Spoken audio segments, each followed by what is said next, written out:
Hello guys! In this 3D video I'm going to show you how to check font library on the DrawNote application.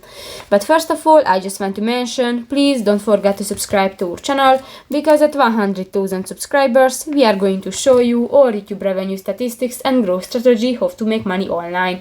So let's jump into it. First of all, open the application on your device. That's the home screen, and you can find the lower bar. Click to the My option at the lower right corner of the home screen, and here you can find the font library option under the color palette list. Click that, and here you can find different fonts, and if you want to add the font to your library, click to the plus icon, the load font option, and you can select fonts to your device if you download it. So that's pretty much it for this video, guys. See you in the next one. Bye bye.